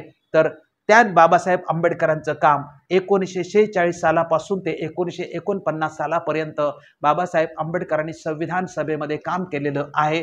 आणि 46 साली बाबासाहेब आंबेडकर जे भाषण करतात आणि संविधान सभेमधलं जे पहिलं भाषण बाबासाहेब आंबेडकरांचं याला हे अतिशय प्रभावी भाषण होतं. आणि भारताचं संविधान बाबासाहेब आंबेडकरांच्या शिवाय दुसरं कोणीही लिहू शकत नाही, याला तर जगातून सर्वांची मान्यताच होती. परंतु भारतातल्या लोकांनाही हे पटलं आणि विशेषतः काँग्रेस, गांधी, नेहरू या सर्वांना पटलं आणि बाबासाहेब आंबेडकरांना 1947 साली मसुदा समितीचं अध्यक्ष करण्यात आलं. आणि त्यानंतर बाबासाहेब आंबेडकरांच्या बरोबर जे इतर 6 होते त्यांनी काय काम केलं हे केलं की नाही आपणा सर्वांना माहीत आहे. बाबासाहेब आंबेडकरांनी एकट्याने भारताच्या संविधानाचं जे ड्राफ्टिंग आहे ते संपूर्ण ड्राफ्टिंग करून जगामध्ये अजरामर असा एक इतिहास घडवलेला आहे.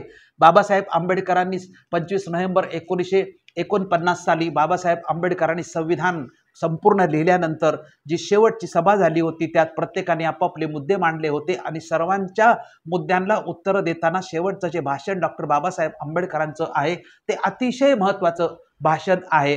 ते भाषण म्हणजे या देशाचं संविधान जर यशस्वी करायचं असेल तर ते यशस्वी करण्यासाठी नेमक्या कोणत्या गोष्टीवर लक्ष केंद्रित केलं पाहिजे यासाठी बाबासाहेब आंबेडकरांचं ते भाषण अतिशय महत्त्वाचं आहे.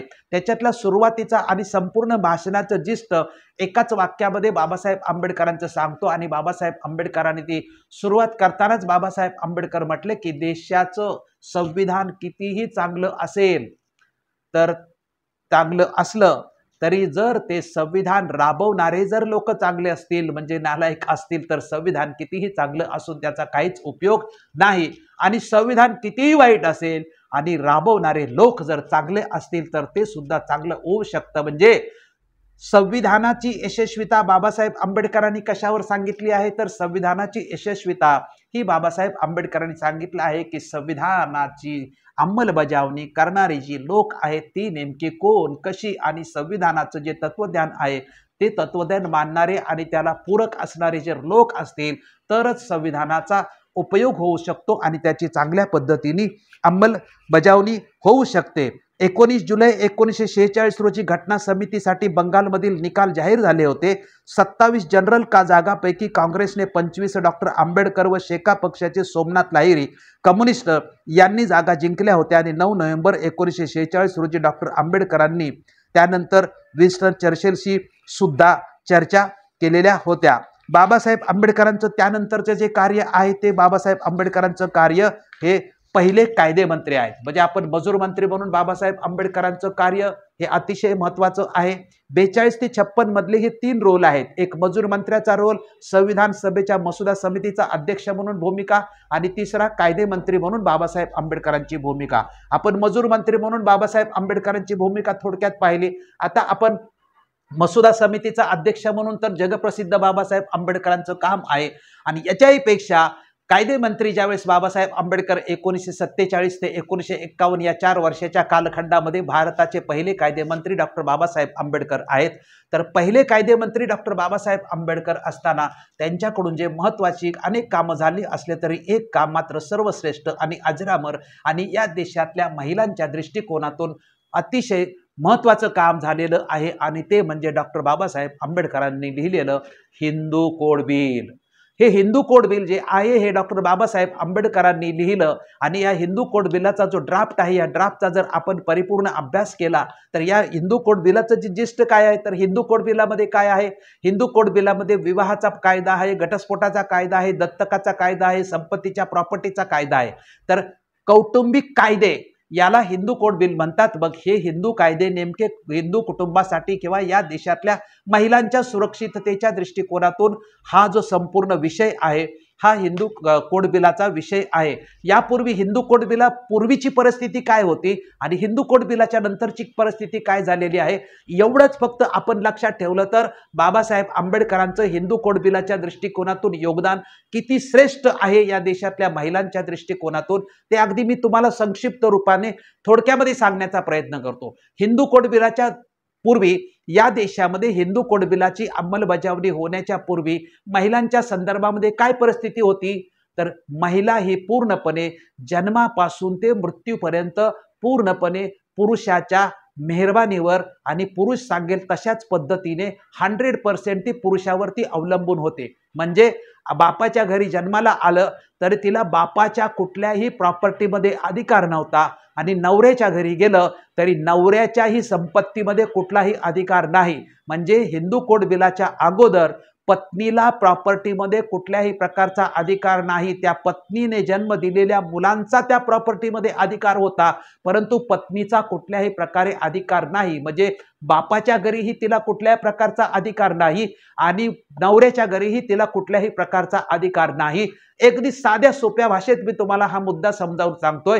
हिंदू कोड बिलानंतर काय झालं तर हिंदू कोड बिलानंतर आत्ता ज्या वर्तमान काळामध्ये ज्या महिला आपल्याला सुरक्षितपणे दिसतात तर हिंदू कोड बिलाची मेहरबानी काय आहे म्हणजे विवाह कायद्यातले, घटस्फोट कायद्यातले, बाकी कुटुंबाच्या प्रॉपर्टी मधले ह्या सगळ्यांच्या मधले जरी अधिकार बारीक सारीक आता आपल्याला घटस्फोटाचा अधिकार मिळतो। बाबासाहेब आंबेडकरांचा महत्त्वाचा मुद्दा काय आहे तर 1951 ला बाबासाहेब आंबेडकर हिंदू कोड बिल ठेवतात आणि त्या हिंदू कोड बिलाच्या माध्यमातून संकल्पना काय मांडतात तर ज्या घरात जी मुलगी जन्मलेली आहे तिचा आपल्या बापाच्या संपत्तीमध्ये आपल्या भावांच्या एवढाच इक्वल राईट्स असेल हा बाबासाहेब आंबेडकर अधिकार तिला मिळवून देतात। आणि त्यानंतर ती लग्न करून ज्या वेळेस नवऱ्याच्या घरी येते किंवा सासरी येते त्यानंतर त्या तिकडेही नवऱ्याच्या संपत्तीतला तिला इक्वल राईट्सच मिळाला पाहिजे।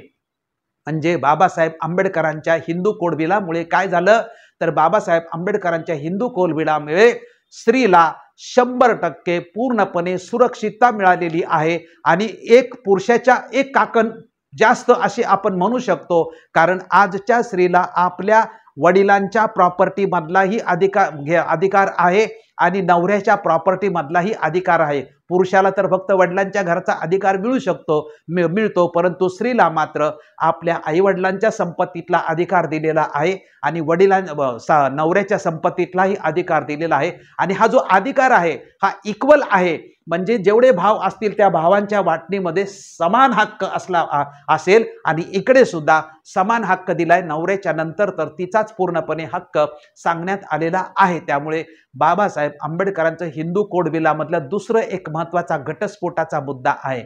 म्हणजे हिंदू कोड बिलाच्या अगोदर स्त्रीला घटस्फोट घेण्याचा अधिकार नव्हता।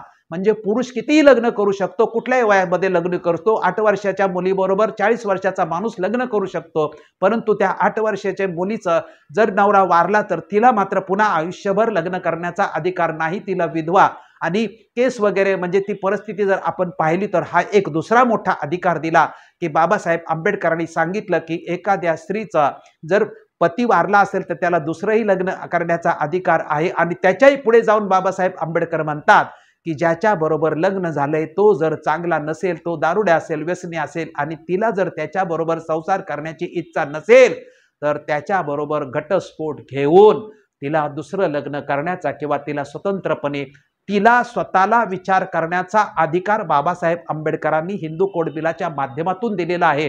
त्यामुळे हिंदू कोड बिलाचा अभ्यास केल्यानंतर या देशातल्या स्त्रीला किती प्रचंड स्वायत्तता किंवा स्वातंत्र्य मिळवून दिलेलं आहे। म्हणून बाबासाहेब आंबेडकरांची जयंती जर साजरी करायची असेल तर सर्वप्रथम या देशामधल्या कामगारांनी साजरी करावी। बाबासाहेब आंबेडकरांची जयंती साजरी करायची असेल तर सर्वप्रथम या देशातील स्त्रियांनी साजरी करावी। स्त्रियांच्या कौटुंबिक स्वातंत्र्य बाबासाहेब आंबेडकरांनी या देशात मिळवून दिलेलं आहे आणि सार्वजनिक जीवनामध्ये तिला पंतप्रधान असेल किंवा राष्ट्रपती पदापर्यंत किंवा या देशात जेवढी संविधानिक पदं असतील किंवा जिथे जिथे पुरुष बसतो त्याच्या मांडीला मांडी लावून इक्वल राईट्समध्ये स्त्रीला सगळ्या पदांच्या पर्यंत जाण्याचा अधिकार बाबासाहेब आंबेडकरांच्या भारतीय संविधानाने दिलेला आहे। आणि म्हणून हिंदू कोड बिलाचं जे महत्त्व या देशामध्ये प्रचंड आहे, बाबासाहेब आंबेडकरांनी स्त्रीला पूर्णपणे कौटुंबिक जे मुद्दे आहेत त्यामध्ये परिपूर्ण अधिकार देऊन तिला स्वावलंबी केलेलं आहे, स्वतंत्र केलेलं आहे। त्यानंतर बाबासाहेब आंबेडकरांचा जो मुख्य जो भाग येतो की बाबासाहेब आंबेडकरांनी मजूर मंत्री म्हणून काम केलं। बाबासाहेब आंबेडकरांनी त्यानंतर मसुदा समितीचे अध्यक्ष म्हणून या देशाला संविधान दिलं आणि त्यानंतर बाबासाहेब आंबेडकर 1951ला हिंदू कोड बिल, बाबासाहेब आंबेडकरांचं म्हणणं होतं की संपूर्ण हिंदू कोड बिल एकाच वेळी पास झालं पाहिजे आणि पंडित जवाहरलाल नेहरू की प्रत्येक कायदा स्वतंत्रपणे पास करू। बाबासाहेब आंबेडकर त्याला तयार नव्हते आणि म्हणून बाबासाहेब आंबेडकर हिंदू कोड बिलाच्या मुद्द्यावरती त्यानंतर ओबीसींच्या डेव्हलपमेंटच्या संदर्भामध्ये बाबासाहेब आंबेडकर आपल्या पहिल्या या देशातले पहिले कायदेमंत्री होते। त्या कायदेमंत्री पदाचा बाबासाहेब आंबेडकर राजीनामा देतात 1951 साली। त्यानंतर या देशात पहिली निवडणूक 1952ला होती। बाबासाहेब आंबेडकर हे दादर मतदारसंघातून उभे राहिले होते, परंतु बाबासाहेब आंबेडकर ती निवडणूक 1952ला हारतात आणि पुन्हा बाबासाहेब आंबेडकर 1952लाच राज्यसभेवरती निवडून जातात आणि 52 पासून ते 56 पर्यंत बाबासाहेब आंबेडकर हे राज्यसभेचे सभासद असतात। बाबासाहेब आंबेडकरांनी मजूर मंत्री, मसुदा समितीचे अध्यक्ष आणि त्यानंतर कायदेमंत्री म्हणून काम केल्यानंतर आणि मंत्रिपदाचा राजीनामा दिल्यानंतर बाबासाहेब आंबेडकरांनी 1950 सालापासून बौद्ध धम्माच्या स्वीकारासाठी 1950 ते 1956 या कालखंडामध्ये आपलं संपूर्ण वेळ खर्ची घातलेला आपल्या लक्षात येतो। 2 मे 1950 साली दिल्लीत बुद्ध जयंतीनिमित्त बाबासाहेब कार्यक्रमात आयोजित प्रथम बुद्ध धम्माचा बाबासाहेब आंबेडकरांनी पुरस्कार केलेला आहे।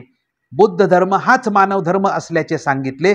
मे 1950ला कलकत्त्याच्या महाबोधी सोसायटीच्या महाबोधी मासिकात डॉक्टर आंबेडकरांनी बुद्ध व त्यांच्या धम्माचे भवितव्य हा लेख सुद्धा लिहिलेला आहे। म्हणजे बाबासाहेब आंबेडकरांच्या 50 सालापासून बौद्ध धम्माच्या दिशेने पूर्णपणे संपूर्ण वेळ बौद्ध धम्माच्या संदर्भामध्येच ॲक्टिव्हिटी चालू झाल्या।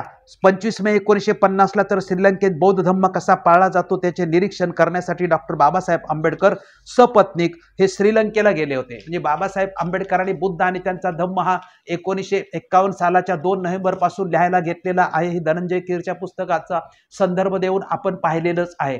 म्हणजे 51 सालापासून हा ग्रंथ बाबासाहेब आंबेडकर लिहितात।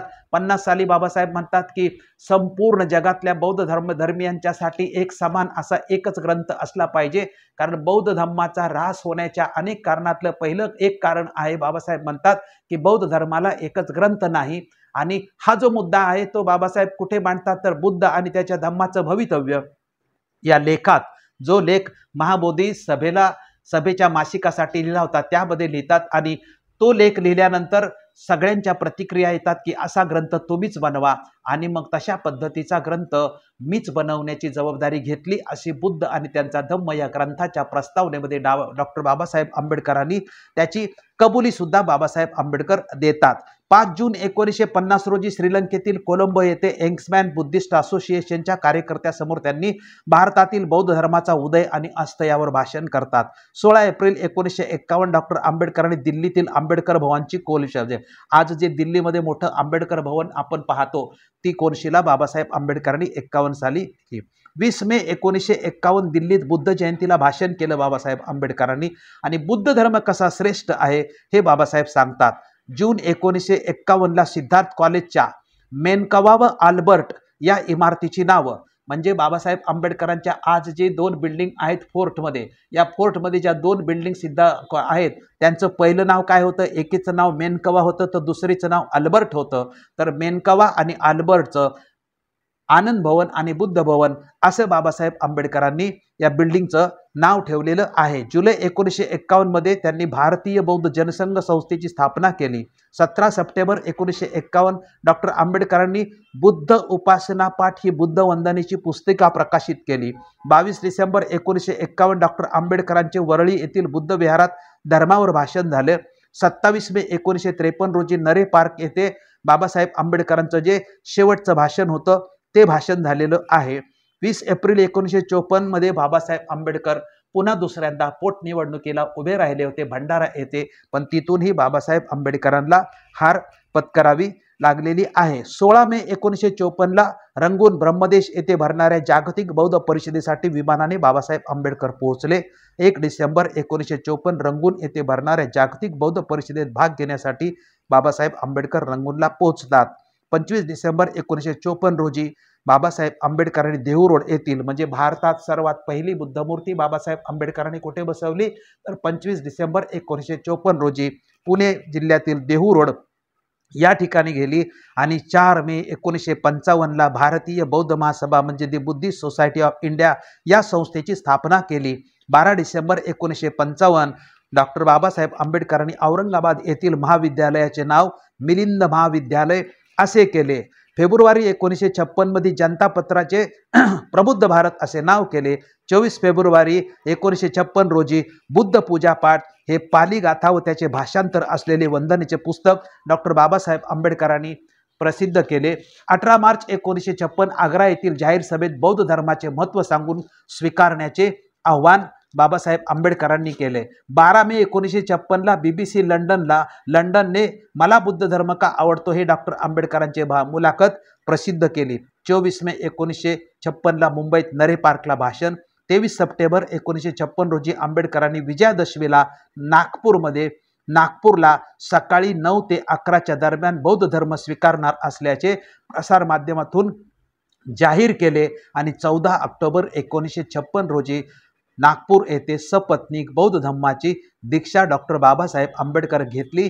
त्यानंतर काठमांडूला जातात आणि येताना सर्व बाबासाहेब आंबेडकर बौद्ध स्थळांना भेटी देत बाबासाहेब आंबेडकर दिल्लीला परत येतात. मी 50 सालापासून ते 56 सालापर्यंतचे तुम्हाला हे सगळ्या क्रोनॉलॉजी वाचून दाखवली. 50 सालापासून 56 सालापर्यंत म्हणजे जी 56 सालाच्या 14 ऑक्टोबरला नागपूर मुक्कामी डॉक्टर बाबासाहेब आंबेडकरांनी बौद्ध धम्माची जी दीक्षा घेतली या दीक्षेची तयारी अधिकृतपणे जाहीरपणे 50 सालापासून केली. म्हणजे बौद्ध पूजापाठ असेल, संस्था निर्माण करायची असेल किंवा लोकांची मानसिकता निर्माण करायची असेल, सर्व प्रकारे म्हणजे श्रीलंकेमध्ये जाऊन बौद्धांच्यासाठी दररोजच्या जीवनातला पूजापाठ वगैरे कशा पद्धतीचा असावा. बाबासाहेब आंबेडकर म्हटले की लोक मला विचारतात की मग बौद्ध धर्मामध्ये आपण पूजापाठ कसा करायचा, तर त्यासाठी बाबासाहेब स्वतः श्रीलंकेमध्ये सपत्नीक नवरा बायको गेले आणि तिथे त्यांनी खेड्यापाड्यात कशा पद्धतीचं जीवन आहे आणि दररोजच्या जीवनामध्ये पूजापाठ वगैरे कशा पद्धतीने केला जातो